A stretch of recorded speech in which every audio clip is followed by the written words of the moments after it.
What are you talking about? You said this would be done by next week. We paid you a big sum of money to make sure that this house was going to be wheelchair accessible. I've got a kid coming out of the hospital. What are you talking about? You can't do that. That's not... Excuse me? Did you just say what? Do you know who you're talking to? I'm the district attorney. Oh, yeah? How about I yank your license? How would you like that? Oh, yeah? Just wait. You just wait and see. Jerk. What? Hank! What are you doing here? Well, it's good to see you, too. Oh, my God. So, where's Nigel? You didn't fire him when you took over, did you? Oh, God, no. I couldn't live without Nigel. No, he's supervising the construction going on. If it ever gets done, I don't know. We've got a contractor. He's jerking us around. It's ridiculous. So, Professor Gannon. I can't believe I can actually say that. How's Georgetown? Georgetown is great, but it's not Lambview. Thank you for coming. Look, when something like this happens to my best ex, where else am I going to be? Huh? So, look, point me in the direction of the renovation and put me to work. Are you... Okay, that's a really nice offer, but that's like putting me in charge of the kitchen. I love you, but I don't think so. You're here as my guest, okay? And that's what you're going to be doing. You're going to be staying here. Now, are you hungry? Can I make you something? How about a drink? Can I get you a drink? Nora, stop. Breathe. Okay, now listen.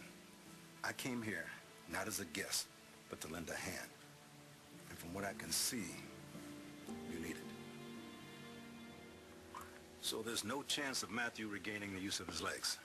Well, if there was, we certainly would have heard about it by now. I mean, we've done a lot of internet research and talked to a lot of doctors, especially those with major breakthroughs.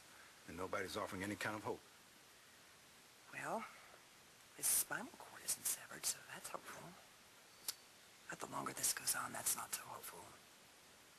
And we just have to make sure that we just, you know, keep on keeping on, you know, keep it together for Matthew. It's, hey, just, how do I do that? How do I do that?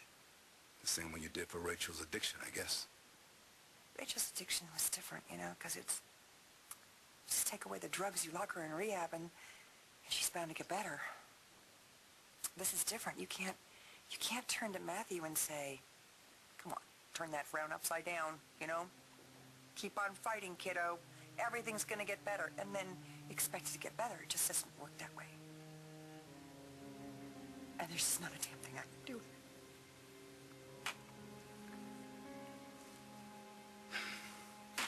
Oh, Eric.